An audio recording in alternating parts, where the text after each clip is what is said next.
पंढरीची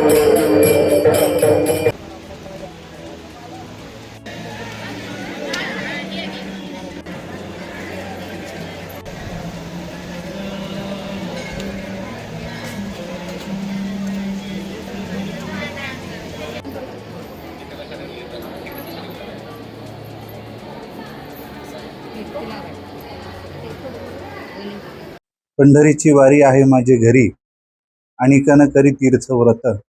व्रत एकादशी करीन उपवासी, गायीन अहर्निशी मुखी नाम.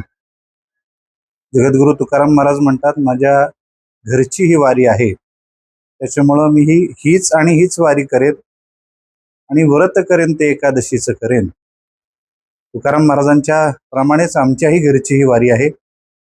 देगलूरकर घराण्यामध्ये गेल्या 7 पिढ्यापासून ही वारी चालू आहे.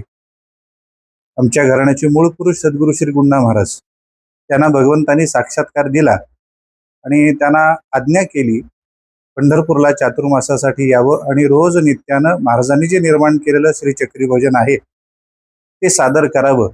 या आज्ञेनुसार महाराजांनी पायी वारी, चातुर्मास्य सेवा आणि त्या चातुर्मास्य कालावधीमध्ये चक्री भजनाची सेवा प्रारंभ केली. महाराजांपासून माझी ही 7वी पिढी आहे. गेल्या 250 वर्षापेक्षा अधिक काळापासून ही वारी चालू आहे. या वारीमध्ये तेलंगणा, कर्नाटका, आंध्र प्रदेश तसंच महाराष्ट्रातला मराठवाडा, विदर्भ या भागातली मंडळी सामील होतात. मोठ्या आनंदानं अभंगगात, गवळणी गात, भारुड गात हा वारी सोहळा चालतो. 19 दिवस हा प्रवास असतो. जवळपास 350 किलोमीटर आम्हाला अंतर कापावं लागतं. कधी ऊन लागतं, कधी पाऊस लागतो. उन्हाची पावसाची तमा न बाळगता ही वारकरी मंडळी आनंदात भगवंताचं भजन करत, नामस्मरण करत, आपले नित्यनियम करत, शिस्तीत दिंडीच्या नियमानुसार ही वारी करत असतात. माझं यावेळी हे 23वे वर्ष आहे. माझ्या पितृचरणांनी वैकुंठवासी सद्गुरू श्री पापा महाराजांनी 40 वर्ष ही सेवा केली. त्याच्यानंतर महाराजांनी मला वीणा दिली. त्या घटनेला सुद्धा आता 23 वर्ष पूर्ण होतात. भगवंतांनी आणखीन पुढं आमच्या पिढ्यानपिढ्याकडून ही वारी करून घ्यावी ही भगवंताच्या, संतांच्या, सद्गुरूंच्या चरणी प्रार्थना करतो.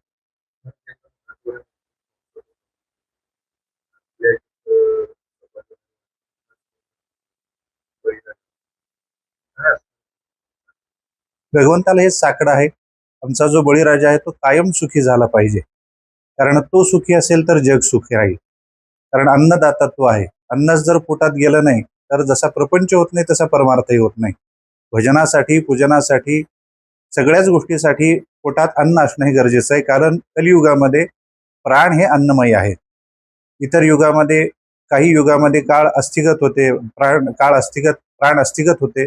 काही युगामध्ये मांसगत झाले, काही युगामध्ये रक्तगत झाले. पण आता अन्नमय प्राण असल्यामुळं प्राणाचं रक्षण होण्याकरता अन्नाची गरज आहे. आणि तो अन्न पुरवठा शेतकऱ्यांशिवाय, बळीराजाशिवाय दुसरं कोणी करू शकणार नाही. म्हणून भगवंताच्या, संतांच्या, सद्गुरूंच्या चरणी प्रार्थना एवढीच आहे, कायम बळीराजाला भगवंतांनी सुखी ठेवावं, समृद्ध ठेवावं, आनंदी ठेवावं, ज्याच्यामुळं प्रजाही सुखी, समृद्धी, आनंदी होईल. त्याच्याकरता हेच वारीचं मागणं यावर्षीचे असेल. जिथे जिथे पाऊस कमी आहे तिथे वर्षाव वारीच्या नंतर सुरू व्हावा आणि बळीराजा हा सुखी व्हावा ही भगवंताच्या चरणी प्रार्थना.